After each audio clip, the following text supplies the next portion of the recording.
What would you do if you woke up to a stranger in your kitchen wearing your shirt and acting like she already knew every secret you'd ever tried to hide? Marcus Johnson had no clue that this morning would flip his entire world upside down. He didn't know that one simple question, a question he hadn't even been asked yet, would force him to face the biggest twist of his life. But it all began with sunlight slipping through dusty blinds and hitting him square in the face as he slept on his beat-up couch. Before we continue, please tell us, where in the world are you tunning in from? We love seeing how far our stories travel. We love you to subscribe our channel for more interesting single dad stories. He blinked, groggy, head pounding like he'd argued with a thunderstorm. He pushed himself upright, stretching, and that's when he heard it, someone moving around in his kitchen. Not the soft shuffle of his 7-year-old daughter, Zoe. No, this sounded grown, confident. Way too calm for a stranger inside a small, nearly broke handyman's house on the wrong side of town. "Zoe," he called. No answer. He turned and froze like his whole body had been unplugged from reality. A woman stood at his counter barefoot, hair a little messy in a movie scene kind of way, wearing his white dress shirt like she'd custom-ordered it. She held a mug of coffee, steam curling around her face. She turned her head slowly like she already knew the effect she'd have on him. Her smile was small, sharp, controlled. "You really don't remember last night, do you?" Marcus's brain lagged like a cheap Wi-Fi connection. Who are you?" She set the mug down with deliberate ease. "The woman whose car you dragged out of a fire last night. The woman whose company, fun fact, owns the very house you're standing in." Marcus felt like the air around him thickened. Well, hell, before he could respond, little footsteps pattered across the hallway. Zoe peeked around the corner, curls bouncing, eyes curious. "Daddy, is that your friend?" "Friend?" Marcus nearly choked. She's someone who needed help." The woman's eyes softened, not much, but enough to show she wasn't all ice and steel. "We need to talk, Marcus." And just like that, the morning felt heavy with secrets he didn't know existed yet. Marcus Johnson, 36, former engineer turned freelance every problem fixer, had always believed life couldn't surprise him anymore. He'd been broke, tired, overworked, and knocked around by fate more times than he could count. But there was one thing he'd always held on to: Zoe. His sunshine, his entire world, his reason to keep pushing. He used to tell her, "We might be broke, kiddo, but we don't break." And she believed him. But now, standing in his tiny kitchen, wearing his shirt, holding secrets behind her eyes, this stranger might be the first thing capable of proving him wrong. And Marcus didn't even know her name. But the real question wasn't who she was. It was why she came back. And what she was about to ask him next would flip his whole life inside out. Why does a stranger look at me like she knows something I don't, even though I'm the one who saved her life? That question hit Marcus hard as the woman took a slow sip of coffee, still wearing the same unreadable expression. She moved around his kitchen like she'd lived there for years, not hours, like she belonged there more than he did. And that bothered Marcus in a way he couldn't explain. "Look," he said, rubbing his face. "Maybe we should start with your name." She didn't answer right away. Instead, she scanned his home. The old couch, the patched-up walls, Zoe's school drawings taped proudly on the fridge, before her eyes settled back on him. "You pulled me from a burning car last night," she said. "Dragged me through a storm, carried me into your home, and stayed awake to make sure I was breathing." She tilted her head. "But you didn't even check my ID?" Marcus shrugged. "Didn't feel right going through your stuff." Something in her expression twitched, surprise, respect, hard to tell. "Victoria," she finally said. "My name is Victoria." Before he could reply, Zoe wandered back in, half awake, hair sticking out in every direction. "Daddy, why is she wearing your shirt?" Marcus groaned. "Sweetheart, because her clothes were wet." Zoe nodded like this made complete sense. Kids were like that, simple explanations were enough. Meanwhile, Marcus felt like his whole reality was being rewritten in real time. Victoria crouched down to Zoe's level, her voice softer than it had been with him. "Your dad is very brave," she said. "He saved my life." Zoe lit up. "He does that. He saved a bird once, and our neighbor's cat, and one time he saved a baby turtle in the road." "Okay, all right," Marcus cut in, cheeks burning. "Let's maybe not list every creature I've saved." Victoria smiled, not smug this time, not calculated. Real, that scared Marcus more. He cleared his throat. "Your driver's outside. You can go home now." Her eyebrows lifted. "You're kicking me out." "I'm suggesting you go back to your life. I mean, you probably have a company to run or something." She stepped closer, not too close, but close enough to make his heartbeat act stupid. "You didn't ask what I do," she said quietly. "I assumed you'd tell me if it mattered." Her jaw clenched in a way Marcus couldn't interpret. Was she annoyed? Shocked? Both? Then she reached into her purse, pulled out her sleek leather wallet, and placed a stack of cash on the table, neat, crisp, and way too large. Marcus stared, Zoe stared, even the freaking coffee maker probably stared. "What's this for?" Marcus asked, voice tight. "For last night, for your bed, for the shirt, for everything. Consider it an inconvenience fee." Marcus stiffened. "I didn't help you for money." "That's obvious," she said coolly, "but I compensate people who help me." And I said no. He shoved the cash back at her, silence stretched, heavy, sharp. Victoria's gaze simmered, not angry, more curious. "I don't meet men who turn down money." "Congrats," Marcus said. "Now you have." Then, without another word, she picked up her purse, walked to the door, paused just long enough to look him dead in the eyes, and said, "Marcus Johnson, you're a very unusual man." And then she was gone, leaving Marcus with more questions than answers. But later that evening, when the news revealed who Victoria really was, Marcus wished he had asked those questions sooner. What would you do if the woman you dragged out of a burning car turned out to be one of the most powerful people in the entire state? Marcus had no answer for that. Not yet, anyway. By late afternoon, the house smelled like rice, fried eggs, and the cheapest vegetables he could stretch into a meal. Zoe sat at the table coloring while Marcus cooked, trying to act normal even though his mind kept replaying the morning like a glitchy movie reel.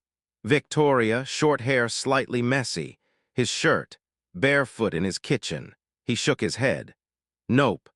No way that was going to leave his memory anytime soon. The TV hummed in the background, the small one with a permanent scratch across the corner from when Zoe accidentally kicked a soccer ball indoors. Local news played, just noise in the room, until one sentence cut through the sizzling pan like a blade. "Breaking news. CEO Victoria Sterling has returned to work just hours after surviving a dangerous car crash." Marcus froze. Slowly, like he already knew what he was about to see, he turned toward the TV. And there she was, Victoria, hair sleek now, sharp suit, standing in front of a gigantic mirrored building with a logo behind her, Sterling Industries. Zoe looked up from her coloring book. "Daddy, that's the lady from the kitchen," Marcus swallowed. "Yeah, kiddo, that's her." "Oh my gosh," Zoe gasped. "She's famous." She paused. "You didn't know she was famous?" "Nope." And somehow that made the morning feel 10 times heavier. The reporter continued. "Miss Sterling wouldn't name her rescuer, but she did say this." The news cut to Victoria, microphones everywhere, cameras flashing like fireworks.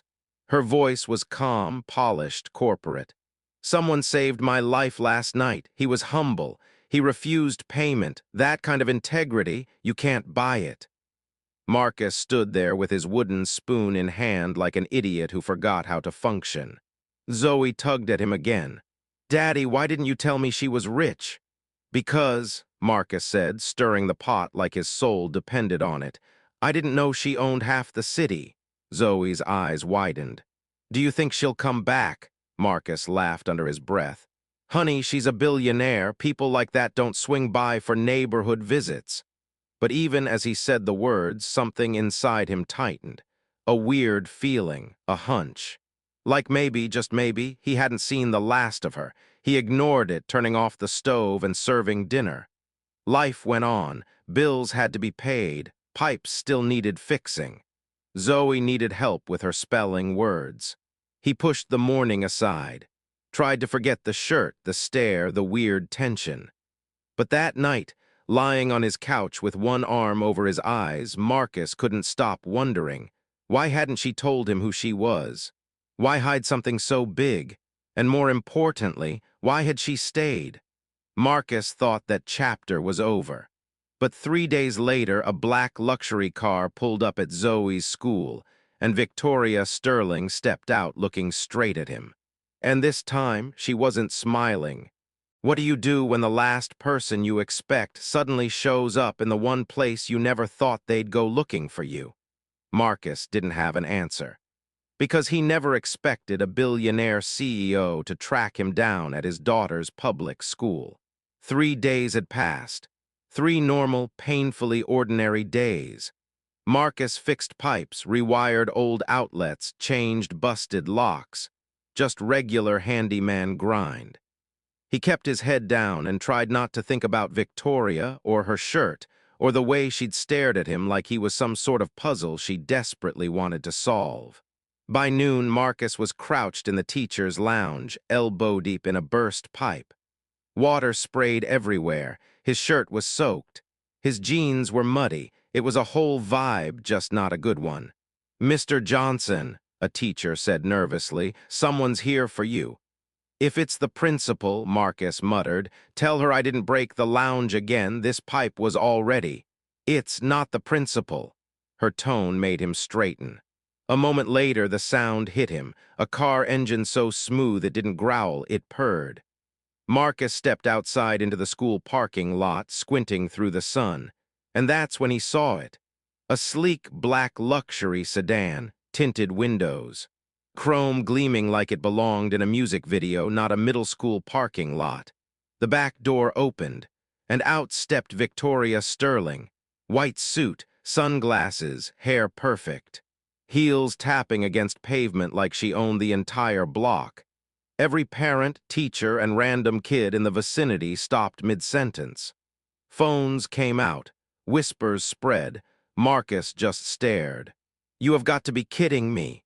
Victoria removed her sunglasses in one smooth motion. Her gaze locked onto him with laser precision.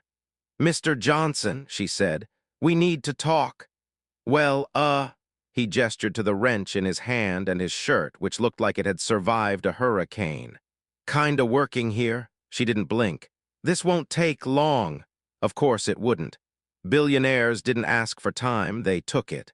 Marcus sighed, wiping grease on his already destroyed jeans. "If this is about the money." "It isn't," she cut in. "It's about the truth." That got his attention. Then she did something wild, pulled out her phone, turned it toward him. Security footage. There he was on screen, clear as daylight, Marcus carrying her from the burning car, soaked, exhausted, but determined.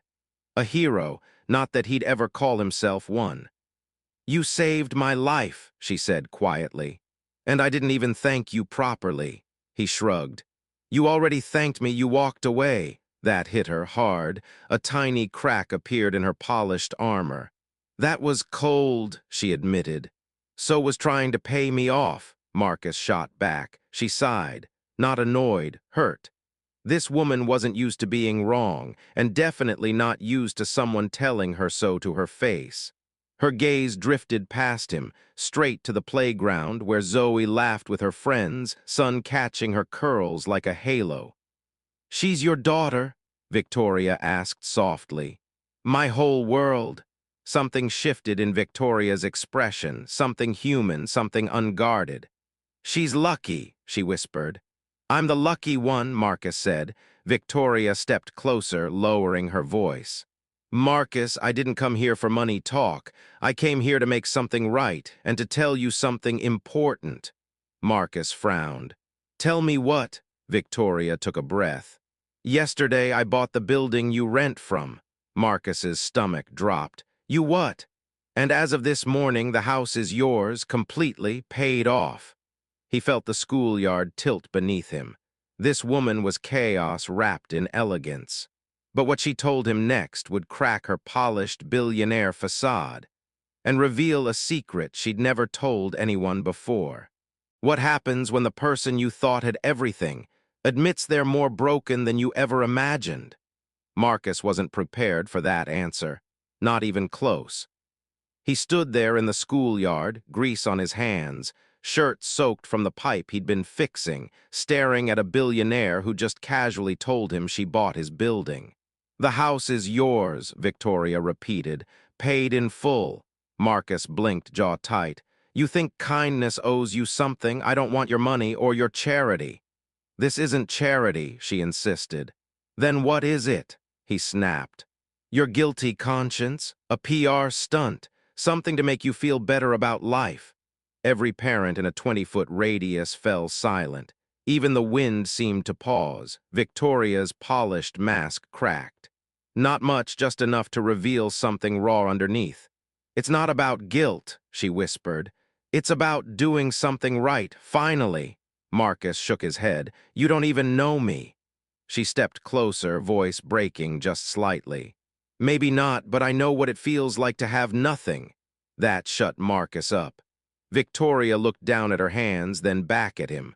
For the first time since he met her, she looked human, vulnerable, soft. I grew up in foster care, she said quietly. Group homes, cheap meals, no real family, no safety, no future. Marcus's chest tightened. I was tossed around like I didn't matter, she continued. People helped me when they had nothing.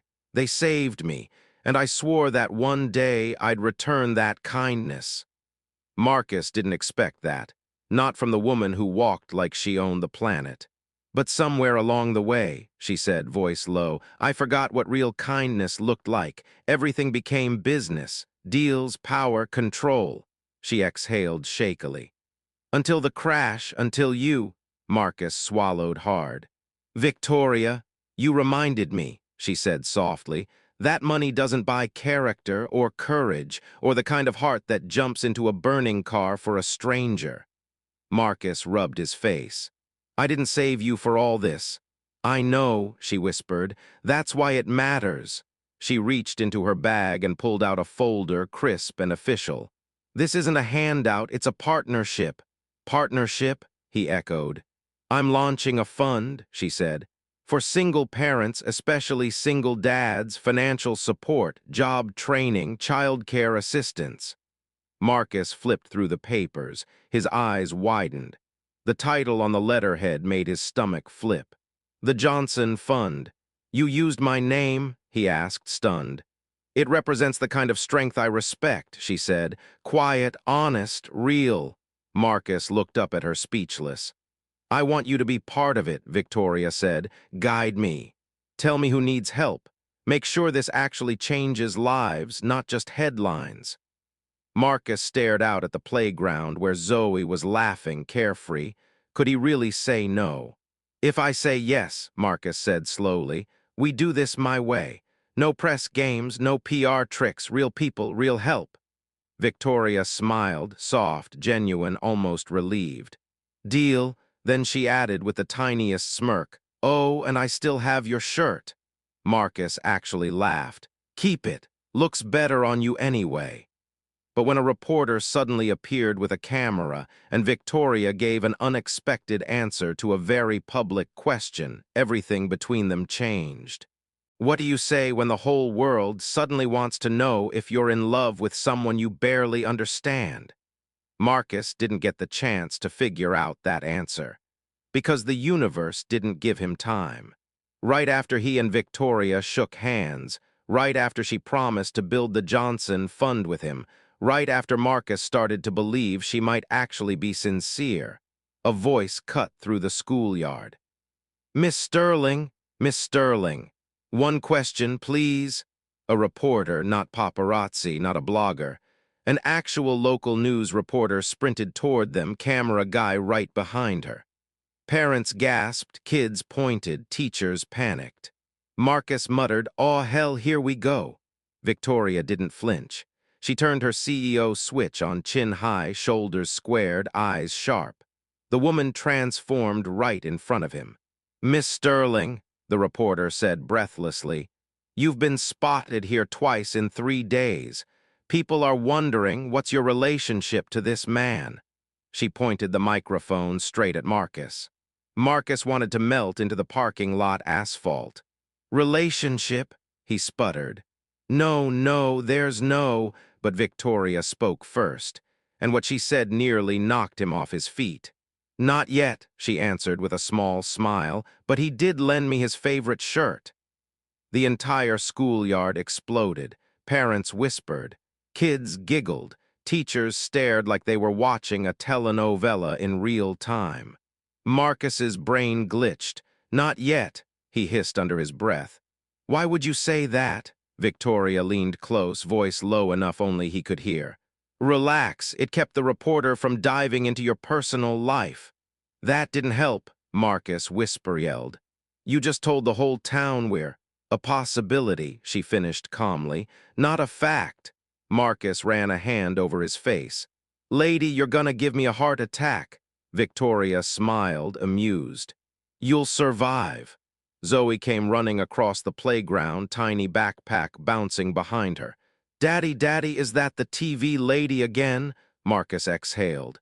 "Yeah, baby, it is." Zoe stopped in front of Victoria and grinned. "Are you gonna help my daddy? Because he works super hard, like superhero hard." Victoria's expression softened instantly. She knelt to eye level with Zoe. "I'm going to try my absolute best." Zoe nodded.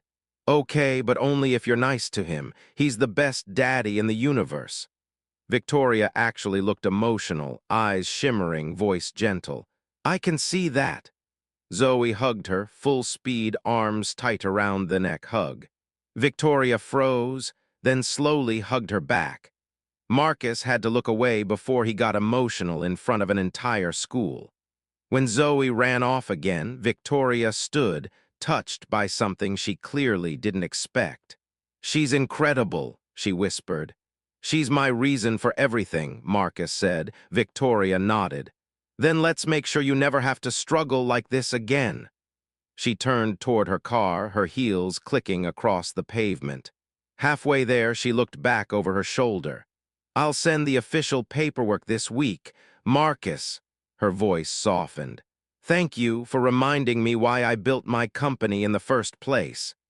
Then she got into the car and disappeared behind tinted windows, leaving Marcus standing in the middle of the school parking lot, heart pounding, holding documents that could change his entire future.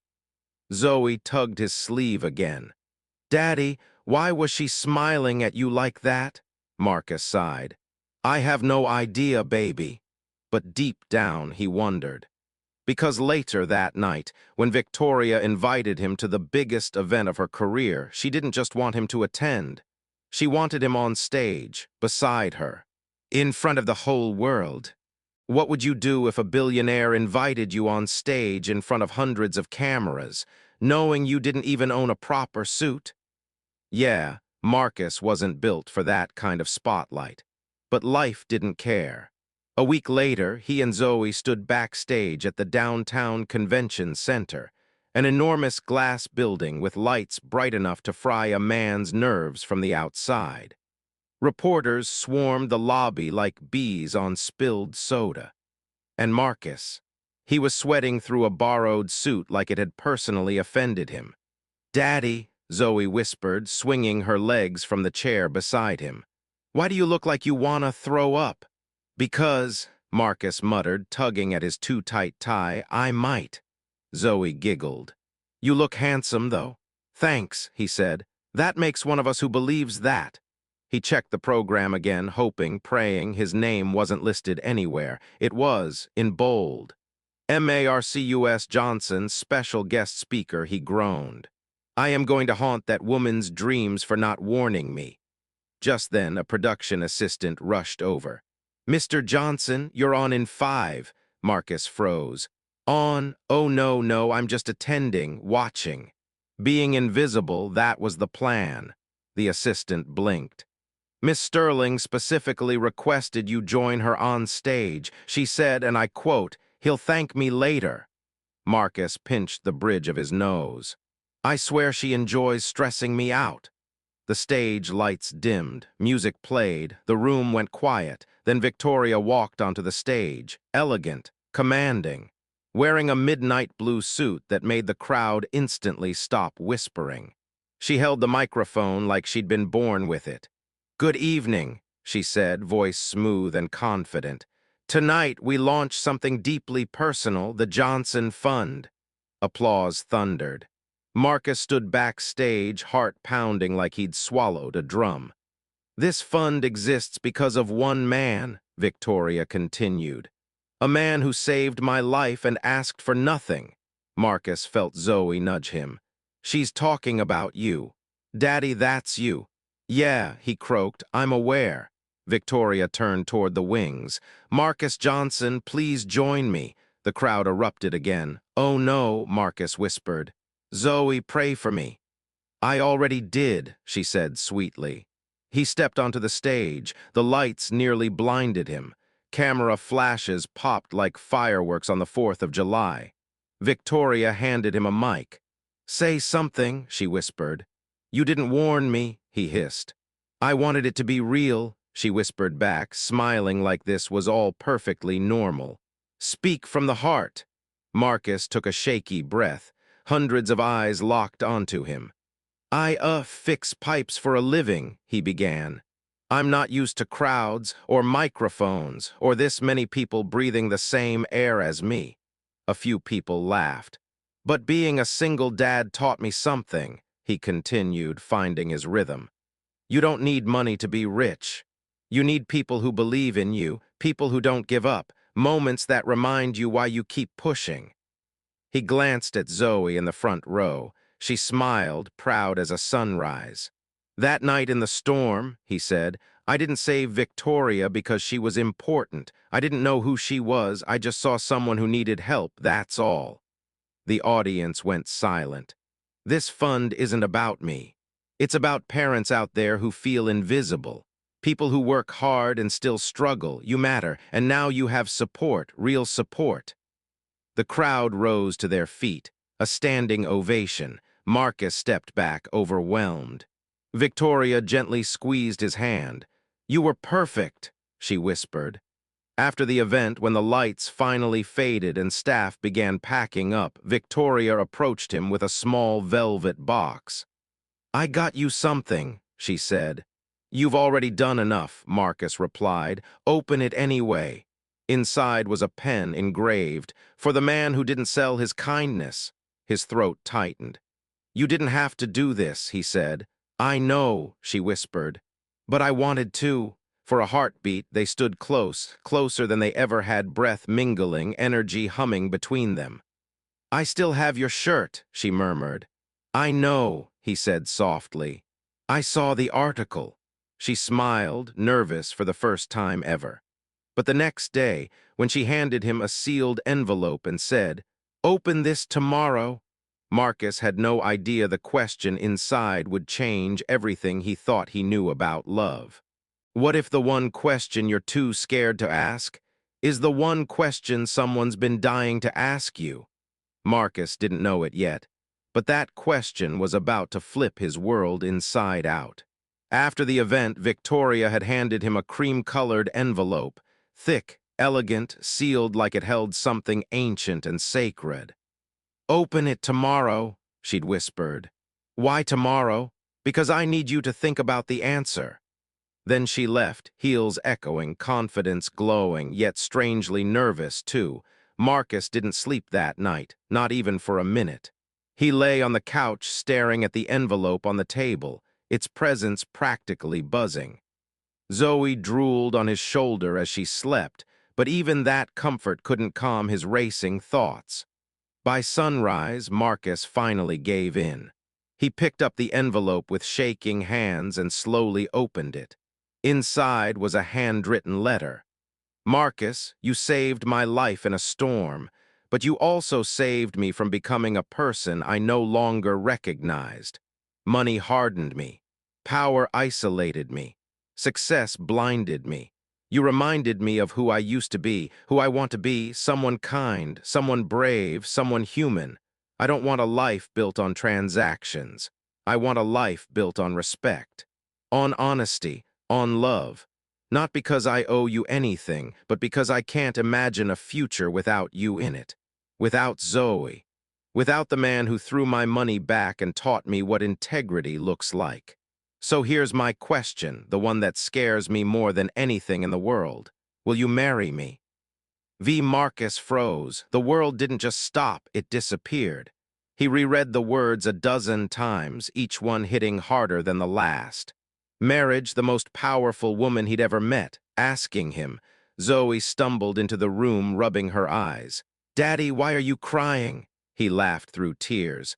"Because something impossible just became real." Zoe looked at the card.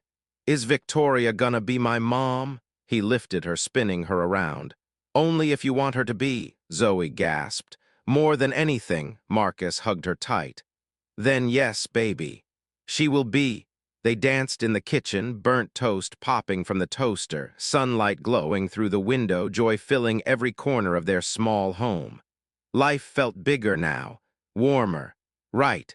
6 months later, a small ceremony. Close friends, soft music. Zoe stood between them as the officiant spoke. "Do you?" Marcus cut him off. "Yeah, I do 100 times over." The crowd laughed. The officiant turned to Victoria. "Do you?" "I do," she said before he finished. "Forever." They kissed early, way early, but nobody cared. At the reception, Marcus handed Victoria a small box. "What's this?" "Open it." Inside was a key. "The key to my old truck," he said. "The one from that storm. I restored it. It's yours." "You kept it," she whispered. "Some things are worth keeping," he said softly. "Like us." Her eyes shined. "Especially us." Zoe ran toward them, laughing. "Family hug." They pulled her in, the three of them swaying together as the sun set golden behind them. Victoria whispered, "Sometimes kindness saves a life." Marcus replied, "Sometimes it saves two." Zoe finished, "Sometimes three." And just like that, the world felt whole.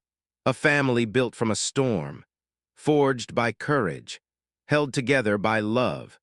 If this story touched your heart, don't forget to subscribe and return to our channel for more life-changing, emotional, and heartwarming stories.